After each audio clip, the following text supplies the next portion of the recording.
substance found by a southwest Arkansas man be part of a government test?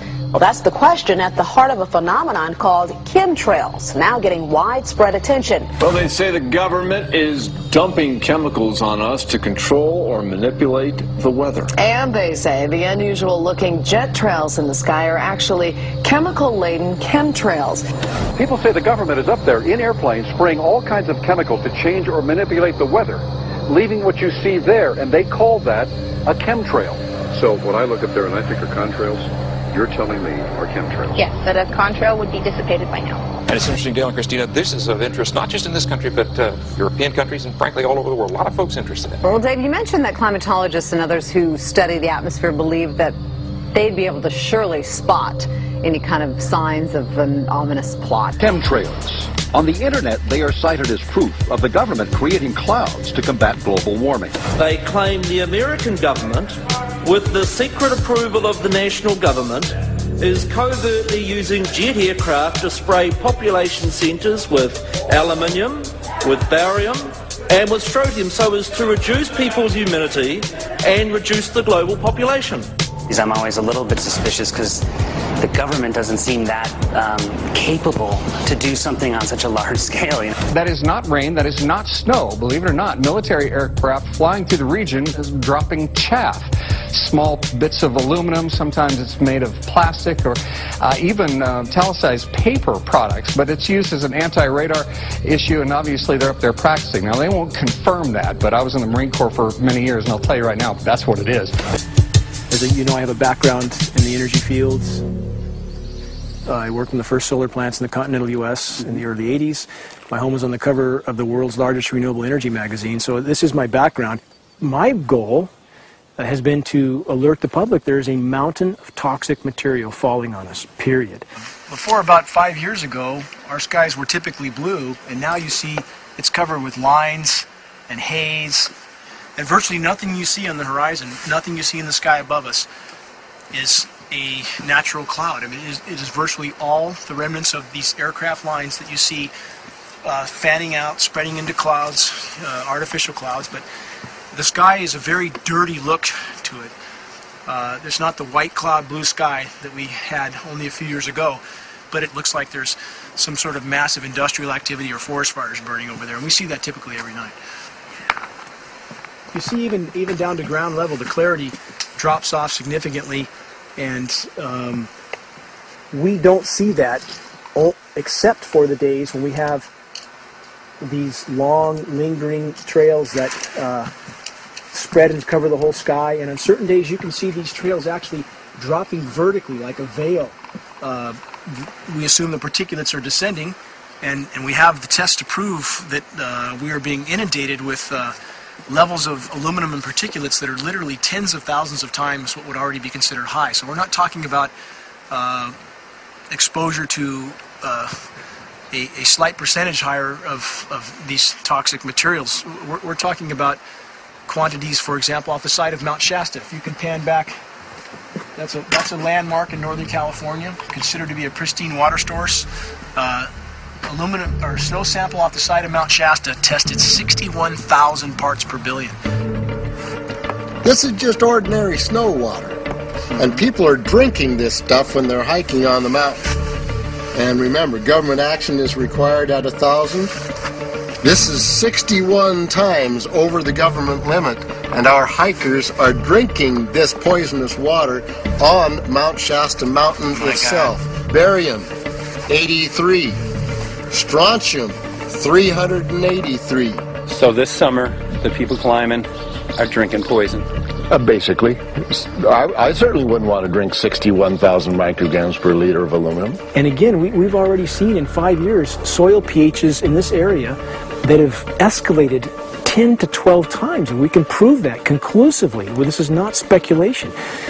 We can prove conclusively that these metals have been in the rain. We have duplicate samples. Bachelor of Science in Forestry, International School of Forestry at Missoula. Master's in Zoology, specialized in aquatics. And 35 years with the U.S. Forest Service as a wildlife biologist. And before that, several years with the USDA Soil Conservation Service. as a soil conservationist, also have run the botany programs, range and grazing programs, and I continue that today. Right now I do a lot of master gardener consultation work.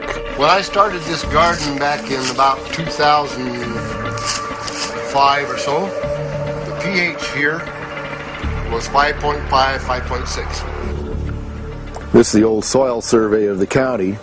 You can look at the page right here. This is my soil right here. It's a Dietz 125, 126 here at my house. And here, the soil reaction pH should be between 4.5 and 6.0.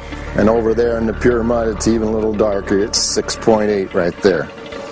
And what can this do to plant life and ecosystems? Well, you haul one of these things out and you start looking at the little things that are crawling around the soil. A lot of times they aren't there anymore. And they don't seem to care really what effect it has. They're not trying to experiment to see if humans can survive it or anything like that. They just want to get this stuff up. And then we discover, as we're going further down the line, that there are companies generating genetically modified organisms, seeds, modified seed crops they're being engineered to resist the aluminum in the soil.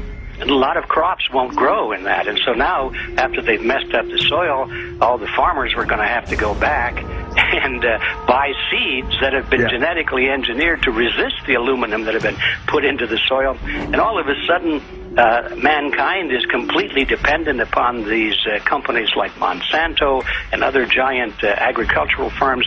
You can't even grow natural seeds anymore. My name is Karen Johnson. I served in the Arizona State Legislature for 12 years. I was in the House for 8 of those years and in the Senate for 4 of those years.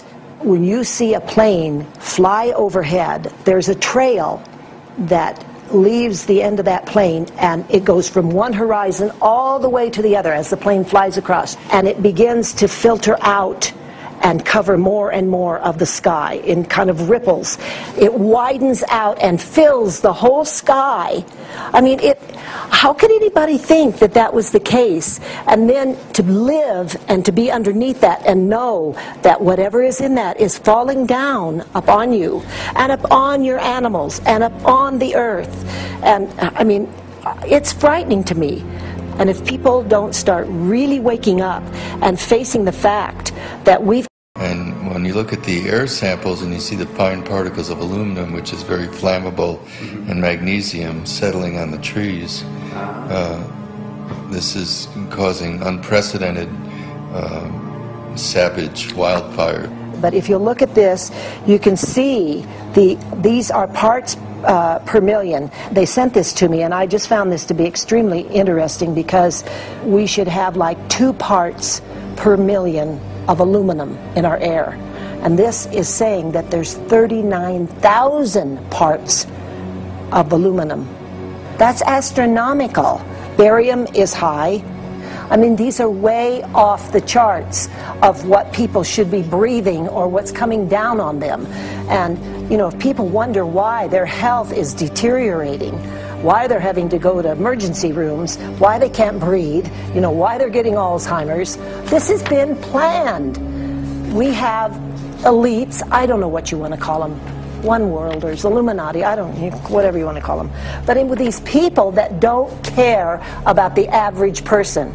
They only care about themselves, their greed, their power, and if they eliminate, you know, 2/3, 3/4 of us from the planet, so much for the better for them, because then they don't have so many people to have to herd around and worry about. So this is a lot what this is about, and this is very, very alarming and scary.